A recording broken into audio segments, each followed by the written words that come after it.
सब कुछ है हमारा। और आज जब हम उसने सिर्फ हमें एक ही चीज़ के लिए हमें कह रखा है करने को, कि हम उसके वचन को माने और उस पर चलें। और वह एक ऐसी चीज़ जो हमें उस कार्य को जो प्रभु हमसे करना चाहता है हमारे जीवन में, उससे रोकती है, वह है टेम्पटेशंस। और जी हाँ, आज वह जो टॉपिक प्रभु ने मेरे मन में डाला, जो कि आज नीड ऑफ द आवर है, जिसे हम उस पावर के साथ उसे रेजिस्ट करें, वह है temptations and power to resist them. वह शक्ति कि हम उसे ना करने वाले हो सके, उस चीज़ को हम ना कह देने वाले हो सके कि नहीं, ये प्रभु के मार्ग से मुझे भटका रही है, मुझे ऐसी कोई चीज़ नहीं करनी जो कि मेरे कारण प्रभु को डिसएग्री और बहुत ही डिसप्लेजर हो मेरे ज़रिए से। सबसे पहले हमें बाइबल बताती है उन सब टेम्पटेशंस के बारे में, जिसमें कई एग्जाम्पल्स हमें देखने को मिलते हैं बाइबल में। और सबसे पहली जो टेम्पटेशन हमें देखने को मिलती है वह है अदन की वाटिका में, जब आदम और हवा वहाँ को परमेश्वर ने आदम और हवा को उस अदन की वाटिका में रखा, और हमें तब वह पहली टेम्पटेशन हमें देखने को मिलती है। और वहाँ पे हम देखते हैं कि शैतान उनको भड़काता है, लेकिन वह ये साफ साफ नहीं कहता कि जाओ और उस फल को खा लो, लेकिन वह सर्प परमेश्वर की ही बातों को इस तरीके से हवा के सामने प्रस्तुत करता है कि वह भी उसके बहकावे में आ जाती है और वह पाप कर देती है। हम देखते हैं इस दृष्टांत को, पहली टेम्पटेशंस जो उत्पत्ति उसका 3 अध्याय उसकी 6 आयत में मिलती है, पहले से 6 में मिलती है। यहोवा परमेश्वर ने जितने बनेले पशु बनाए थे उन सब में सर्प धूर्त था। उसने स्त्री से कहा, क्या सच है कि परमेश्वर ने कहा तुम इस वाटिका के किसी वृक्ष का फल न खाना? स्त्री ने सर्प से कहा, इस वाटिका के वृक्षों के फल हम खा सकते हैं, पर जो वृक्ष वाटिका के बीच में है उसके फल के विषय में परमेश्वर ने कहा है, ना तो तुम उसको खाना और ना उसको छूना, नहीं तो मर जाओगे।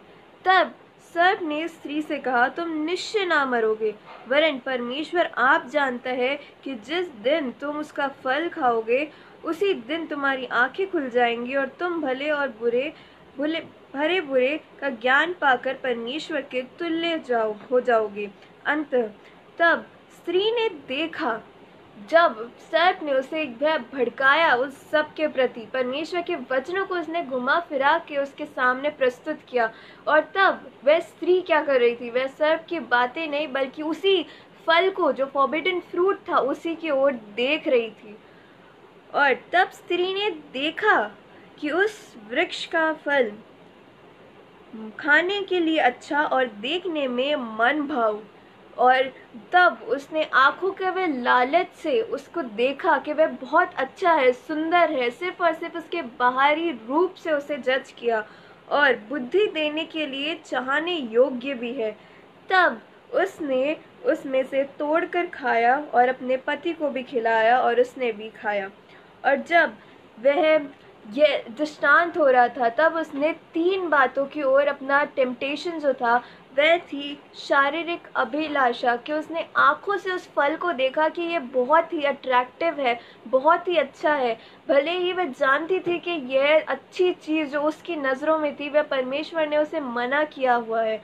और यहाँ पर होना यह चाहिए था कि हवा सर्प के सामने यह कहती कि चला जाए यहाँ से, जिस तरीके से आगे यीशु मसीह ने भी उसकी टेम्पटेशंस करते वक्त उससे यही क्या कहा था। लेकिन यहाँ पे हवा को इस तरीके से वह बहकाने में आ गई, उसने उन टेम्पटेशन को ओवरकम नहीं कर पाई, और उसने सिर्फ और सिर्फ अपनी डिज़ायर, अभिलाषा जो उसे मना किया गया था उसी की ओर वह ताक रही थी, निहार रही थी, और इसीलिए वह टेम्पटेशन में पड़ी।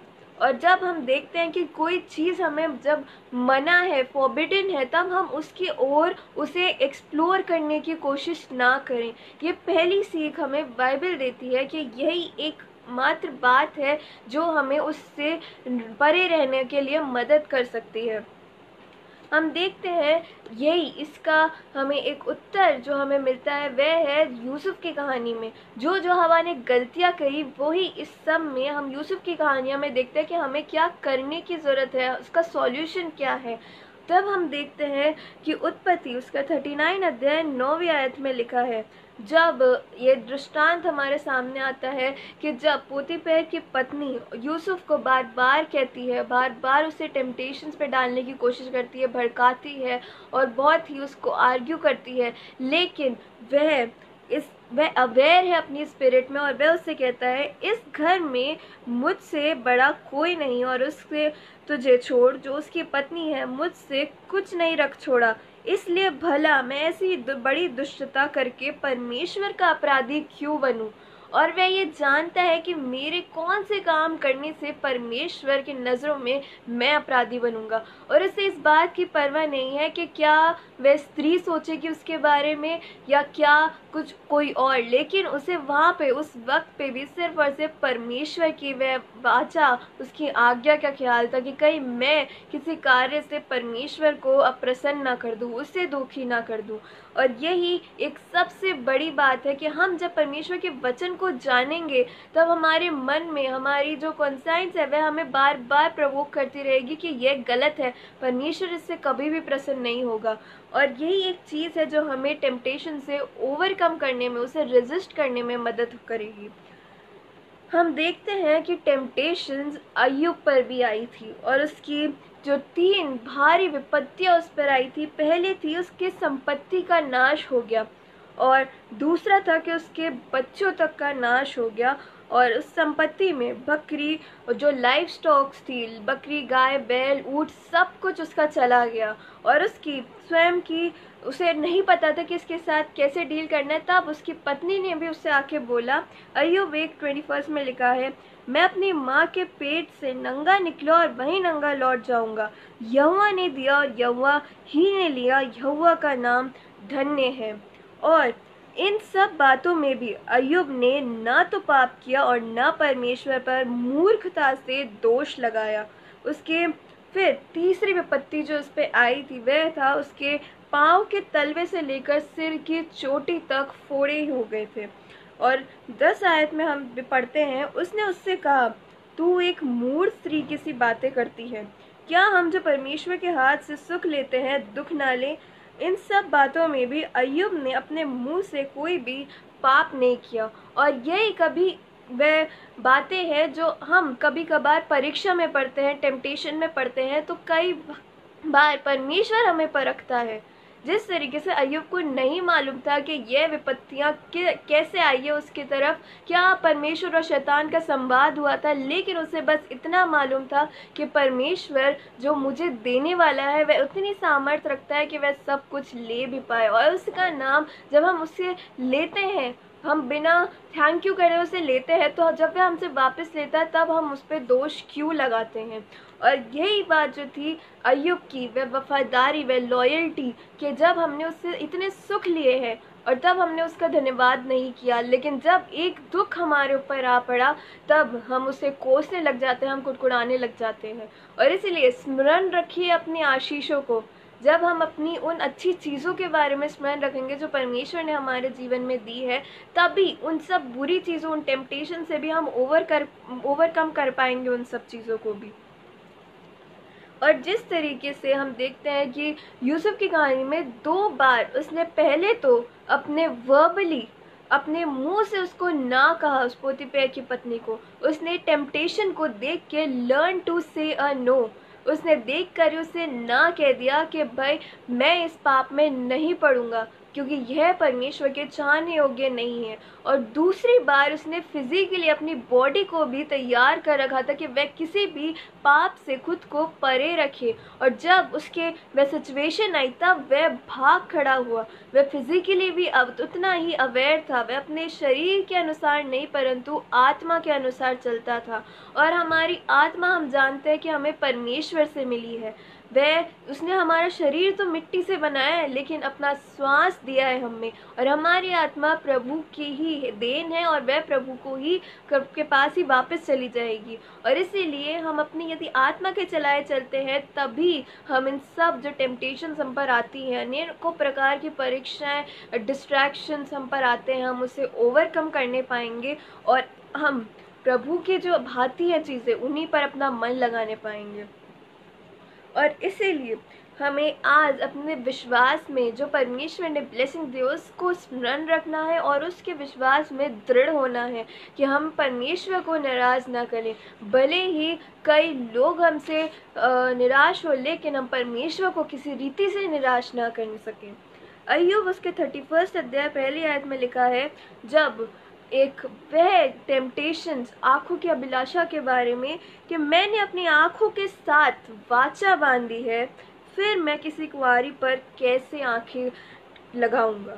और इसीलिए यीशु मसीह भी नए नियम में यही कहते हैं कि मत्ती 5:28 में वह हमें अवेयर कर रहे हैं कि क्या क्या चीज़ें तुम्हें नहीं करने की ज़रूरत है, परंतु मैं तुमसे यह कहता हूँ कि जो कोई किसी स्त्री पर कुदृष्टि डाले वह अपने मन में उससे व्यभिचार कर चुका। यदि तेरी दाहिनी आँख तुझे ठोकर खिलाए तो उसे निकाल कर फेंक दे, क्योंकि तेरे लिए यही भला है कि तेरे अंगों में से एक नष्ट हो जाए और सारा शरीर नरक में न डाला जाए। और यीशु मसीह साफ साफ हमें कहते हैं कि तुम्हें यदि कोई चीज़, तुम्हारा शरीर तुम्हें ठोकर खिलाता है तो उस अंग को ही निकाल के फेंक दो, ताकि तुम उस टेम्पटेशन में ना पड़ो। बाइबल उस टेम्पटेशन के लिए स्ट्रिक्टली हमें मना करती है कि तुम्हें कोई भी वह चीज़ जो वह वचन हमें बताता है कि तुम्हें नहीं करनी है उसमें ना पड़ो, उसको अवसर ना दो कि तुम्हारे ऊपर वह कंट्रोल करे और तुम्हारा पूरा शरीर नर्क में डाला जाए। बल्कि भला ये हो कि जो चीज़ तुम्हें ठोकर का कारण बन रही है तुम्हारे शरीर में, उसे निकाल कर ही फेंक दो। और इसीलिए अय्यूब ने भी अपनी आँखों के साथ वह वाचा बांधी है। उसने अपने आप को उस रीति से डिसिप्लिन कर रखा है कि यह चीज़ें जो परमेश्वर की दृष्टि में बुरी हैं, जो मूसा की पुस्तक हमें बताती है कि बुरी है, उससे वह न करे और अपनी दृष्टि में, परमेश्वर की दृष्टि में वह निर्दोष खड़ा रहे। और इसीलिए हम परमेश्वर का जो वचन है वह भी टेम्पटेशन से परे रहने, उसे स्ट्रिक्टली मना करता है करने को। और क्योंकि भजन संहिता 97:10 में लिखा है, हे यहोवा के प्रेमियों, बुराई से घृणा करो, वह अपने भक्तों के प्राणों की रक्षा करता और उन्हें दुष्ट के हाथों से बचाता है। परमेश्वर हमारी रक्षा करने के लिए तत्पर है। वह कभी ना सोने और ना ऊँघने वाला परमेश्वर है, लेकिन वह हमें कुछ नियम कायदे बताता है जिसकी रीति में हमें चलना है ताकि हम परमेश्वर की दृष्टि में धार्मिक ठहरे। वह चीज़ें जिसे हम ना कहते हैं, उन डिसीजंस में वह हमारी धार्मिकता को दिखलाएं। और यही चीज़ हमें भजनकर्ता भी बताता है कि बुराई से घृणा करो। यदि तुम बुराई को ना नहीं कहोगे, यदि तुम बुराई में रहोगे, तो तुम परमेश्वर में एक नई सृष्टि नहीं हो और वह जो अद्भुत काम तुम्हारी ज़िंदगी से करना चाहता है वह नहीं करने दोगे तुम उसे। और इसीलिए वह हमसे कहते हैं कि उसके कमांडमेंट्स पे मानना ही बहुत बड़ी चीज़ है कि हम उसके इस टेम्पटेशंस को ओवरकम करने पाएँ। भजन संहिता 119 उसके 11वीं आयत में लिखा है, मैंने तेरे वचन को अपने हृदय में रख छोड़ा है कि तेरे विरुद्ध पाप न करूं। हे यहोवा, तू धन्य है, मुझे अपनी विधियां सिखा। मैं तेरे उपदेशों पर ध्यान करूंगा और तेरे मार्गों की ओर दृष्टि करूंगा।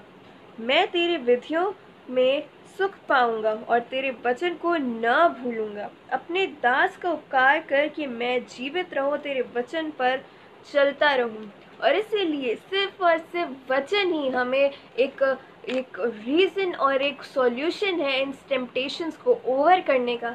यह हमारी पावर है कि हम इन सब को रेजिस्ट करने पाए, क्योंकि जब जब हम वचन पढ़ते हैं हमें ये स्मरण आता है कि किस रीति से आज शैतान अब हमारे इस संसार को भरमा रहा है। और बस सब कुछ वचन में दर्ज है। आज हमें उसे पढ़ने की, एनलाइटन होने की ज़रूरत है। और इसीलिए भजनकर्ता भी परमेश्वर से प्रार्थना करता है कि मुझे अपनी विधियाँ सिखा के, क्या आप चाहते हैं कि क्या परमेश्वर की विधियाँ हैं, हम उसे सीखें, तभी हम उसे प्रैक्टिस में और मानने में लाएंगे। और मेरे मार्गों पर दृष्टि करूँगा, मैं तेरे उपदेशों पर ध्यान करूँगा। जब हम उसके उपदेशों में ही हम इंटरेस्ट नहीं लेते, हम बाइबल को ही सिर्फ और सिर्फ एक दिन ही पढ़ते हैं, तब हम उस पर यदि पार्ट टाइम क्रिश्चियन उस फुल टाइम डेविल का कैसे सामना करने पाएंगे। और यही एक चीज़ है जो आज हम देखते हैं कि इतनी टेम्पटेशंस क्यों बढ़ रही हैं, क्योंकि हम परमेश्वर के कलाम को प्रायोरिटी नहीं देते, सिर्फ एक हिस्सा देते, बना लेते हैं अपनी ज़िंदगी का। लेकिन यह हमारा हिस्सा ही नहीं, परंतु पूरी जीविका इसी के अनुसार होनी चाहिए आज के समय में। मेरी आंखें खोल दे कि मैं तेरी व्यवस्था की अद्भुत बातों को देख सकूं। जिस रीति से हमें और भी दृष्टांत दिखाते हैं कि कई लोग जो है परमेश्वर के अद्भुत कामों को नहीं देख पाते थे, क्योंकि उनकी आत्मिक आंखें आज भी बंद हैं। वचन हमें बताता है कि उनकी आंखें संसार के ईश्वर अर्थात शैतान ने धुंधली कर रखी होती हैं, अंधी कर रखी होती हैं। और इसलिए आज प्रार्थना में लवलीन रहने की ज़रूरत है कि ताकि हम प्रार्थना करके परमेश्वर हमारी उन आँखों को खोले और हम देखने पाए कि क्या हमारे लिए सही है, किस चीज़ से परमेश्वर प्रसन्न होता है, क्या उसकी विधियाँ और क्या हम उसके अनुसार अपने जीवन को बिता रहे हैं, और क्या ऐसी चीज़ें हमारे अनजाने में ऐसे काम हो रहे हैं जिससे हम पर दंड की आज्ञा ज़रूर निश्चय है। मैं तो पृथ्वी पर परदेशी हूँ, अपनी आज्ञाओं में मुझसे छिपाए न रख। मेरा मन तेरे नियमों की अभिलाषा के कारण हर समय खेदित रहता है। तेरी चितौनियाँ मेरा सुखमूल और मंत्री हैं। और इसीलिए सिर्फ और सिर्फ परमेश्वर की विधियाँ, उसके वचन पर चलने और उसको मानने से ही हम इन सब टेम्पटेशन जो आज हम पर आती हैं, हम उससे एनलाइटन होंगे कि आखिर क्या क्या टेम्पटेशन है हमारे सामने और हमें किस रीति से उससे लड़ना है। वह भी हमें वचन तैयार करता है। वह हमेशा हमें मना करता है, रुक जाने को कहता है इन सब में जाने से पहले। नीति वचन उसका पहला अध्याय उसकी 10 से 12 आयत में हमें संबोधित करते हैं पुत्र के समान। हे मेरे पुत्र, यदि पापी लोग तुझे फुसलाएं तो उनकी बात में न आना, उनकी बात न मानना। यदि वे कहे हमारे संग चल कि हम हत्या करने के लिए घात लगाएं, हम निर्दोष की ताक में रहें, हम अधोलोक के समान उनको जीवता कब्र में पड़े हुओं के समान नमूचा निगल जाएं, हमको सब प्रकार के अनमोल पदार्थ मिलेंगे, हम अपने घरों के लूट से भर लेंगे। तू हमारा साझी हो जा, अर्थात जो बुरे काम वे करने जा रहे हैं वे भी हमें सहभागी होने के, अर्थात उन टेम्पटेशंस में हमें जाने के लिए, हमें फंसाने के लिए जब वे बोलेंगे हम साझी हो जा, हम सबों का एक ही बटवा हो, तो हे मेरे पुत्र, तू उनके संग मार्ग में न चलना, वरन उनकी नगर में पांव भी न रखना, क्योंकि वे बुराई ही करने को दौड़ते हैं और हत्या करने को फुर्ती करते हैं। सब लालचियों की चाल ऐसी ही होती है, उनका प्राण लालच ही के कारण नष्ट हो जाता है। और इसीलिए वचन हमें सावधान करता है कि जो लोग भी आज इसी रीति से कई लोगों को फुसलाते हैं और उनसे कहते हैं कि हम बुरे हैं तो तुम भी बुरे बनो, उन लोगों का नाश जो है वह निश्चित है। वह किसी रीति से नहीं बच पाएंगे जब वह न्याय सिंहासन के सामने खड़े होंगे। और इसलिए क्योंकि हमारा परमेश्वर न्यायी परमेश्वर है, वह पक्षपात नहीं करता, इसीलिए वचन हमें समझाता है, सिखाता है कि तू उनके साथ उनके साझी न होना। यदि वह कर रहे हैं तो उन्हें समझा, एक दो बार समझा जाकर उससे अलग रहे, लेकिन तू कभी भी उसके साथ न साझी होना, उनसे परे रहना। हे मेरे पुत्र, यदि तू मेरे वचन ग्रहण करे और मेरी आज्ञाओं को अपने हृदय में रख छोड़े और बुद्धि की बात ध्यान से सुने और समझ की बात मन लगाकर सोचे, तो तू यहोवा का भय समझेगा और परमेश्वर की आज्ञा तुझे प्राप्त होंगी। और जब हम परमेश्वर के वचन पर मन लगाएंगे, ना कि किसी की बातों में आ जाएंगे, उस टेम्पटेशन को जो हमें बहुत लुभावनी लग रही है, वह हमें अनेक ऐसी मन लुभावनी वाली बातें कह रहे हैं कि तो हमें पदार्थ मिलेंगे, हमारा बटुआ एक होगा, हमारे घरों को लूट से भर लेंगे। उन सब चिकनी चुपनी बातों से सिर्फ और सिर्फ वचन ही हमें बचा सकता है। और इसीलिए यदि हम वचन में दृढ़ है, तब हम समझ जाएंगे कि कौन हमें फुसलाने की कोशिश कर रहा है, कौन हमें मिसगाइड करने की कोशिश कर रहा है। क्योंकि बुद्धि यहोवा ही देता है, और ज्ञान और समझ भी की बातें उसी के मुंह से निकलती हैं। वह सीधे लोगों के लिए खरी बुद्धि रख छोड़ता, जो खराई से चलते हैं उनके लिए वह ढाल ठहरता है, ताकि तुझे बुराई की मार्ग से और उलट फेर की बातों से के कहने वालों से बचाए। तू भले मनुष्य के मार्ग में चल और धर्मियों के पथ को पकड़े रहे, क्योंकि धर्मी लोग देश में बसे रहेंगे और खरे लोग ही उसमें बने रहेंगे। और इसीलिए वचन बार बार हमें उन आशीषों के बारे में अवगत कराता है कि यदि तू वचन पे चलेगा तो इतनी सारी आशीषें तुझ पे बनी रहेंगी। लेकिन हम उन सब आशीषों को छोड़कर फिर भी उन टेम्पटेशन जो श्राप के कारण है हमारे लिए, उनकी तरफ अपना मुंह करते हैं।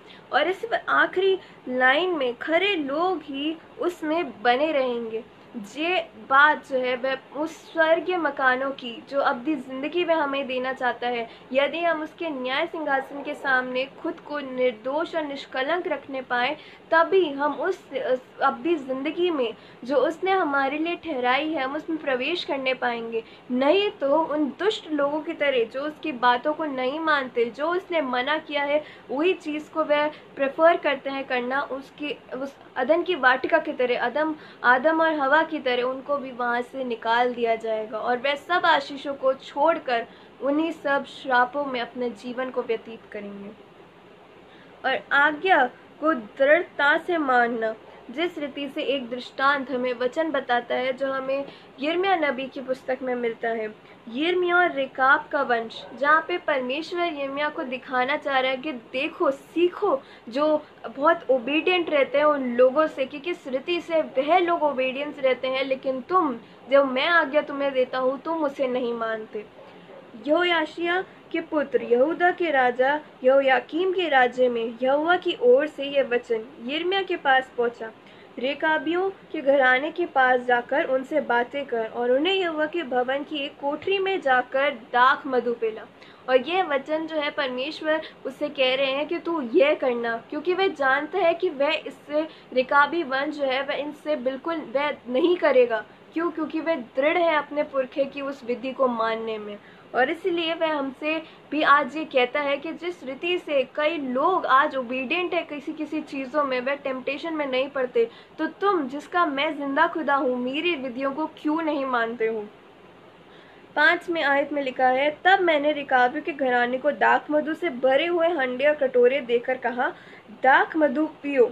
उन्होंने कहा, हम दाख मधु न पिएंगे, क्योंकि रेकाब के पुत्र योनाबाद ने, जो हमारा पुरखा था, हमको यह आज्ञा दी, तुम कभी दाख मधु न पीना, न तुम न तुम्हारे पुत्र, न घर बनाना, न बीज बोना, न दाख की बारी लगाना और न उनके अधिकारी होना, परंतु जीवन भर तंबुओं में ही रहना। जिस देश में तुम परदेशी हो उसमें बहुत दिन तक जीते रहोगे।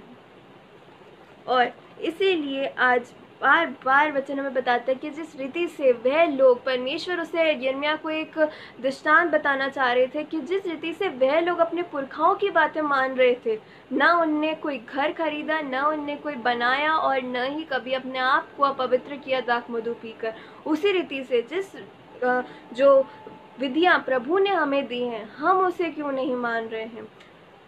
और क्योंकि वह तो मैन मेड विद्या थी जिसे वह दिल से फॉलो कर रहे थे, लेकिन जो परमेश्वर ने हमें विद्या दी है, हम उसे क्यों नहीं मान रहे आज के टाइम पे। और देखो, परमेश्वर से कहते हैं, देखो रेकाब के पुत्र योनाबाद ने जो आज्ञा अपने वंश को दी थी कि तुम दाख मधु ना पीना, वह तो मानी गई है। यहाँ तक कि आज के दिन भी वह लोग कुछ नहीं पीते, वह अपने पुरखा की आज्ञा मानते हैं। और पर यद्यपि मैं तुमसे बड़े यत्न से कहता हूँ, तो भी तुमने मेरी नहीं सुनी। मैं तुम्हारे पास अपने दास नबियों को बड़े यत्न करके यह कहने को भेजता हूँ, अपनी बुरी चाल से फिरो और अपने काम सुधारो और अब दूसरे देवताओं के पीछे जाकर उनकी उपासना मत करो। तब तुम इस देश में जो मैंने तुम्हारे पितरों को दिया था और तुमको भी दिया है बसने पाओगे। पर तुमने मेरी ओर कान नहीं लगाया, न मेरी सुनी। देखो रेखाब के पुत्र योनाबाद के वंश ने तो अपने पुरखा की आज्ञा को मान लिया, पर तुमने मेरी नहीं सुनी। इसलिए सेनाओं के यहोवा परमेश्वर जो इज़राइल का परमेश्वर है यों कहता है, देखो यहूदा देश में यरूशलेम के न सारे निवासियों पर जितनी विपत्ति डालने की मैंने चर्चा की है वे उन पर अब डालता हूँ, क्योंकि मैंने उनको सुनाया पर उन्होंने नहीं सुना, मैंने उनको बुलवाया पर उन्होंने उत्तर ना दिया। और आज वापस परमेश्वर हमें हमारी जिंदगियों में वचन के द्वारा, कई नबियों के द्वारा, कई दासों के द्वारा हमें बार बार स्मरण दिलाता है उन चीज़ों का जो आज हमें नहीं करनी है, लेकिन फिर भी हम उन टेम्पटेशंस में, परीक्षा में, उन बातों में जो निषेध है, फॉरबिडन है, उनमें ही पढ़ते हैं। और परमेश्वर की दृष्टि से कुछ भी नहीं छुपा है। वह जानता है कि कौन लोग किस रीति से आज्ञा का पालन कर रहे हैं और कौन लोग उसे ठट्टू में उड़ा रहे हैं, उसका पालन नहीं कर रहे हैं अपने जीवन से। और वह उसके विषय में कहता है कि जो मैं उन्हें पुकारता हूँ मेरी नहीं सुनते, मेरा कलाम को जब उनके पास पहुँचा नहीं ग्रहण करते, तब मैं उनका बदला उनसे ज़रूर लूँगा। क्योंकि हमारा जो न्यायी परमेश्वर है सिर्फ वह ही बदला लेने के योग्य है, और वह बदला ज़रूर लेगा उन सब लोगों से जो उसकी दृष्टि में खरे नहीं पाए जाएंगे। और इसीलिए आज जिस रीति से आज इन टेम्पटेशंस को हम बढ़ती जा रही हैं इस दुनिया में, हमें अपनी पावर को, उन्हें रेजिस्ट करने को भी बढ़ाना है। दानियल नबी की पुस्तक 11:3 में लिखा है, 32 में लिखा है, और जो लोग दुष्ट होकर उस वाचा को तोड़ेंगे उनकी वह चिकनी चुपड़ी बातें कह कहकर भक्तिहीन कर देगा, परंतु जो लोग अपने परमेश्वर के ज्ञान रखेंगे वह हियाव बांधकर बड़े काम करेंगे। हालेलुया में।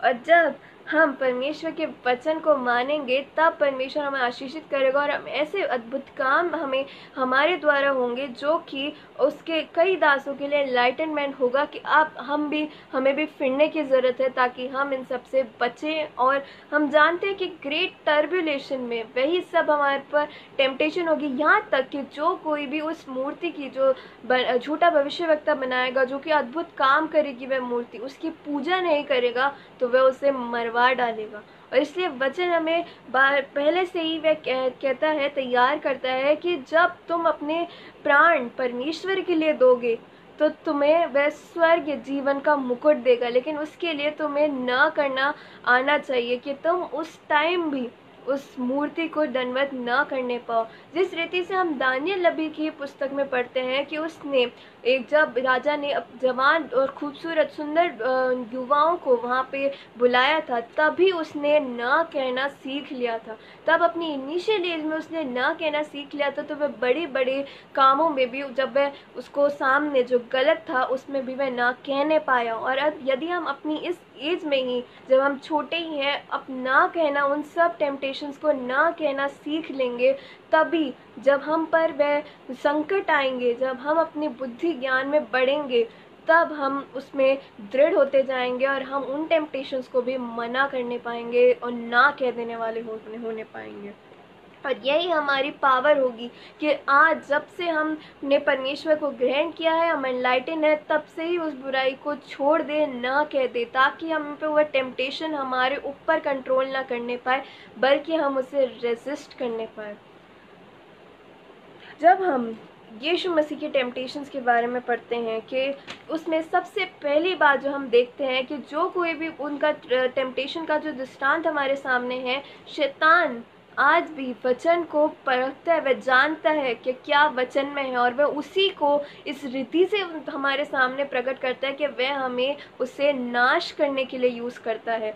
जब हम यीशु मसीह के उस दृष्टांत को पढ़ते हैं, मत्ती 4:3 में लिखा है, तब परखने वाले ने पास आकर उससे कहा, यदि तू परमेश्वर का पुत्र है तो कह दे कि ये पत्थर रोटियां बन जाए।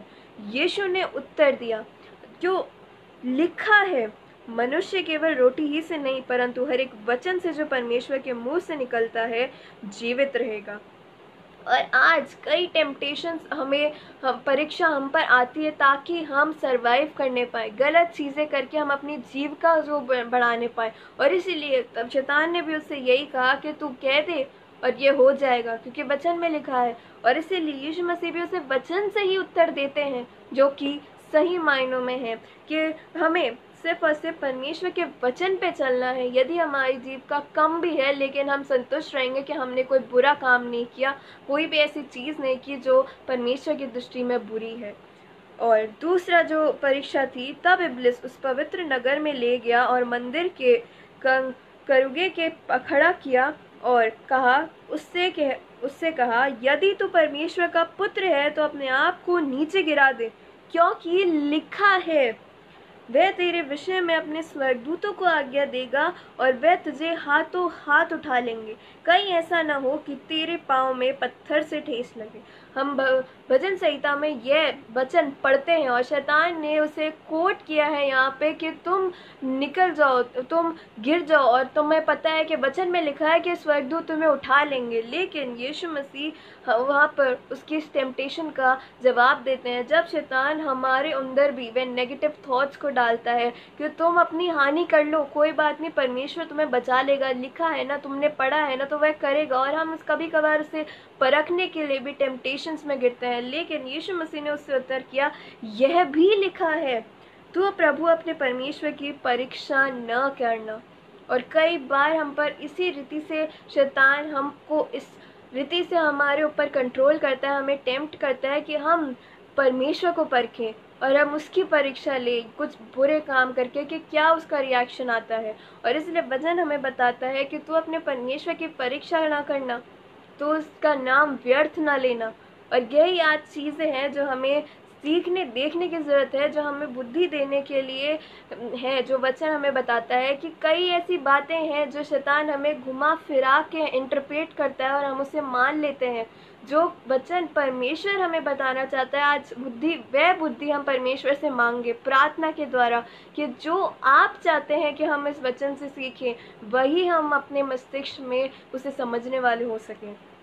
और तीसरी जो परीक्षा शैतान ने की, और उसने कहा, यदि तू गिरकर मुझे प्रणाम करे तो मैं सब कुछ तुझे दे दूंगा। कॉम्प्रोमाइज आर गॉड, जो उसकी विधियां हैं उन सब को छोड़ दो और सिर्फ शैतानी और संसारिकता है उसमें बढ़ते रहो।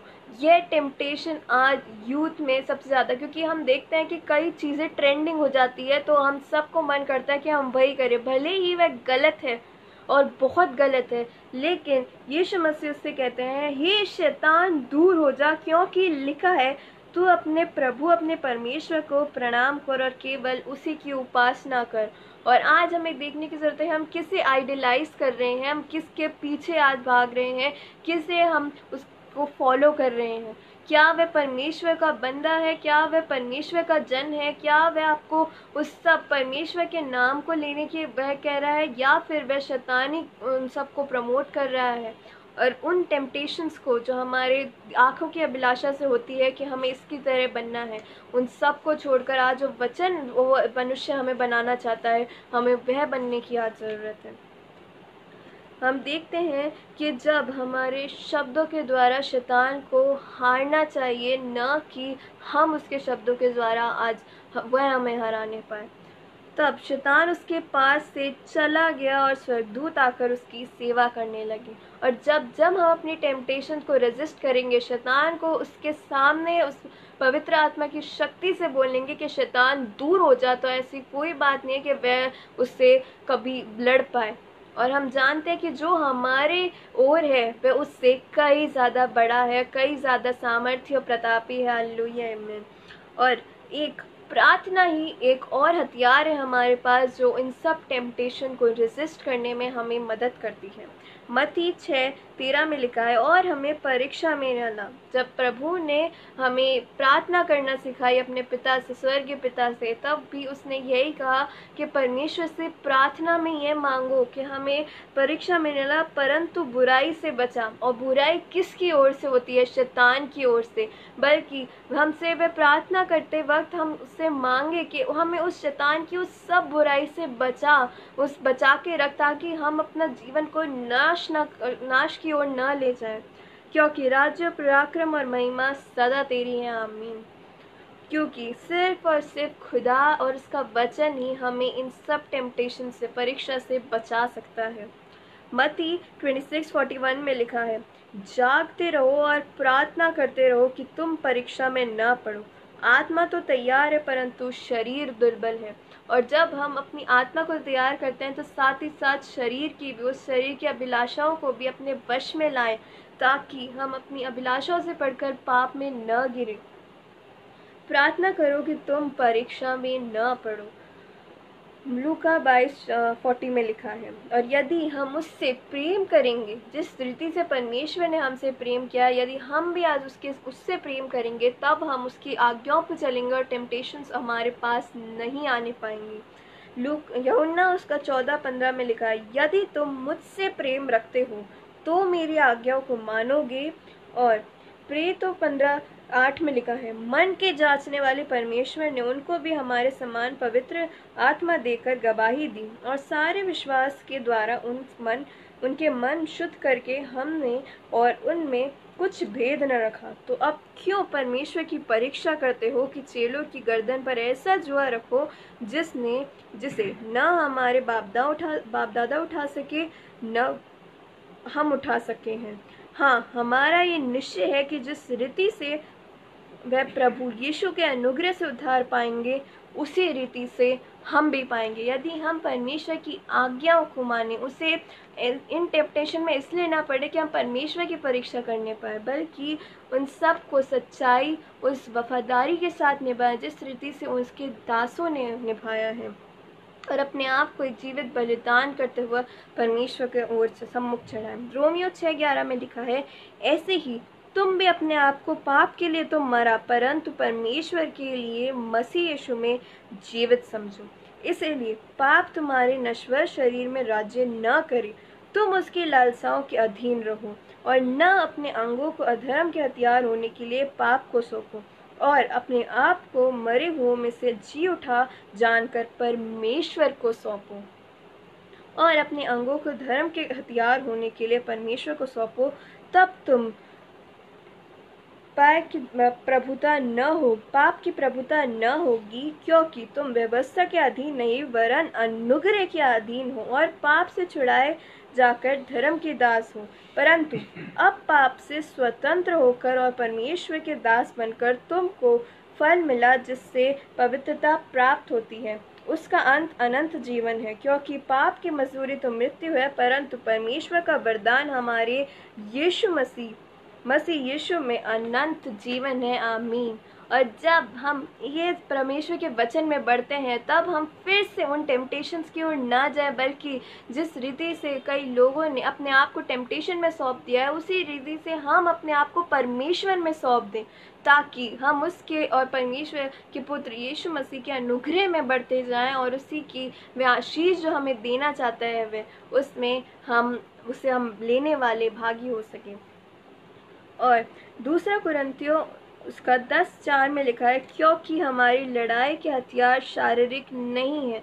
हमारी जो टेम्पटेशंस के साथ युद्ध है, हमें जो नाश करना चाहता है, उसके साथ, शैतान के साथ जो युद्ध है, वह शारीरिक तौर से नहीं है, परंतु आत्मिक युद्ध है। यदि हमारी आत्मा परमेश्वर के हथियारों के साथ तैयार नहीं है, तो हम उस युद्ध में निश्चित हार जाएंगे। और इसलिए वचन हमें बताता है, तैयार करता है कि किस रीति से आज तुम्हें अपने आप को उस आत्मा के तौर पे तैयार कर देने की ज़रूरत है।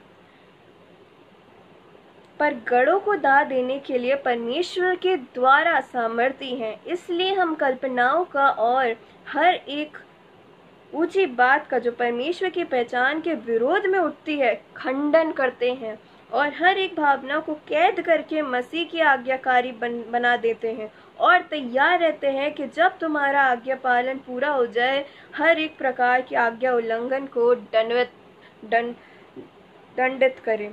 और इसीलिए कई आज युवा भी यही कहते हैं कि फॉलो योर हार्ट, परंतु वचन हमें बताता है कि अपनी भावनाओं को कैद में रखो, कि हम परमेश्वर यीशु मसीह के आज्ञाकारी बने, ना कि खुद की आज्ञाओं पे, खुद के रूल्स पे चलने वाले हों।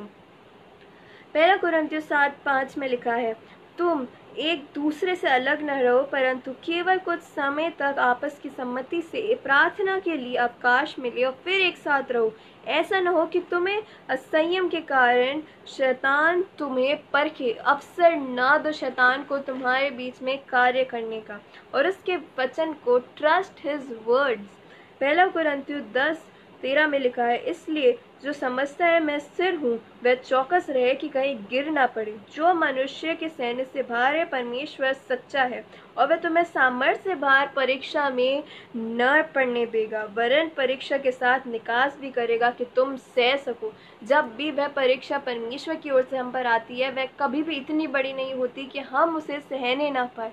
और जब उस समय भी हमें ऐसे नेगेटिव थॉट्स आते हैं, तो हम परमेश्वर की आत्मा में प्रार्थना करें और उस शैतान को कह दें कि हमारे पास से दूर हो जा, और उसे ना कह दें उन सब टेम्पटेशंस को।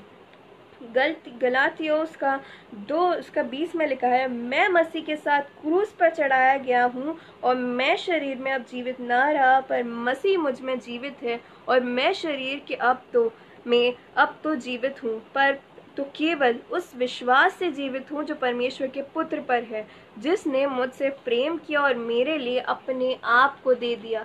जब हम उसके उस महान बलिदान को याद रखेंगे कि he died for me, for my since, तो मैं क्यों उसके विरुद्ध कुछ भी ऐसी चीज़ करूं जो उसे भय योग्य उसे नहीं भाएगी।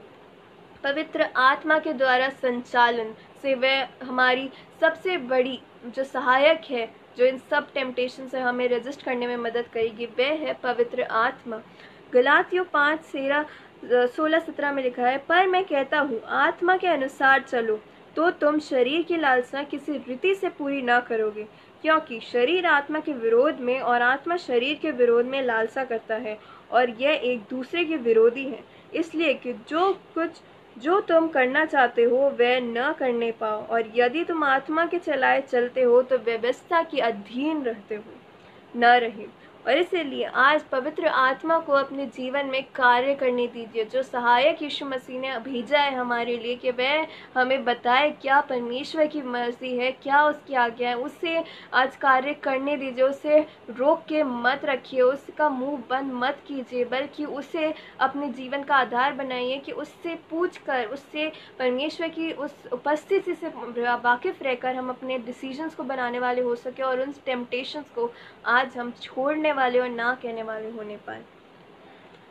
इफिसियों 6:10-11 में लिखा है, इसलिए प्रभु में और उसी की शक्ति के प्रभाव में बलवंत बनो, परमेश्वर के सारे हथियार बांध लो कि तुम शैतान की युक्तियों के सामने खड़े रह सको। इसलिए परमेश्वर के सारे हथियार बांध लो कि तुम बुरे दिन में सामना कर सको और सब कुछ पूरा करके स्थिर रह सको।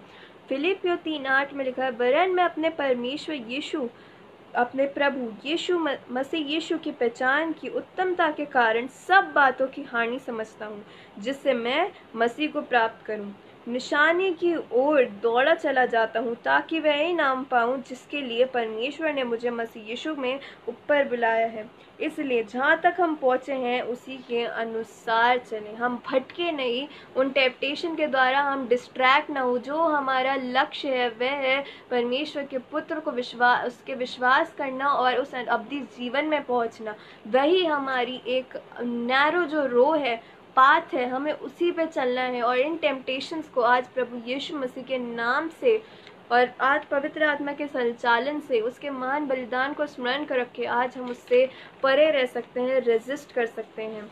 और वही हमें यह पावर देता है कि उसे रेजिस्ट कर सकते हैं। फिलिपियों 4:13 में लिखा है, जो मुझे सामर्थ देता है उसी में सब कुछ कर सकता हूँ। और वही हमें सामर्थ देता है कि हम इन सब को ना कहने पाए और इन सब से निकलने पाए। हालेलुया। और आज जब वह हमें सामर्थ दे रहा है तो हम एक दूसरे से वह टेम्पटेशंस को न करने की, उन्हें भी आज ये हेल्प करने की आज ज़रूरत है। पहला थिस्सलुनीकियों 3:5 में लिखा है, इसी कारण जब मुझसे और न रहा गया तो तुम्हारे विश्वास का हाल जानने के लिए भेजा, कि कहीं ऐसा न हो कि परीक्षा करने वाले की ने तुम्हारी परीक्षा की हो और हमारा परिश्रम व्यर्थ हो गया। सब बातों को परखो, जो अच्छी है उसे पकड़े रहो, सब प्रकार की बुराई से बचे रहो।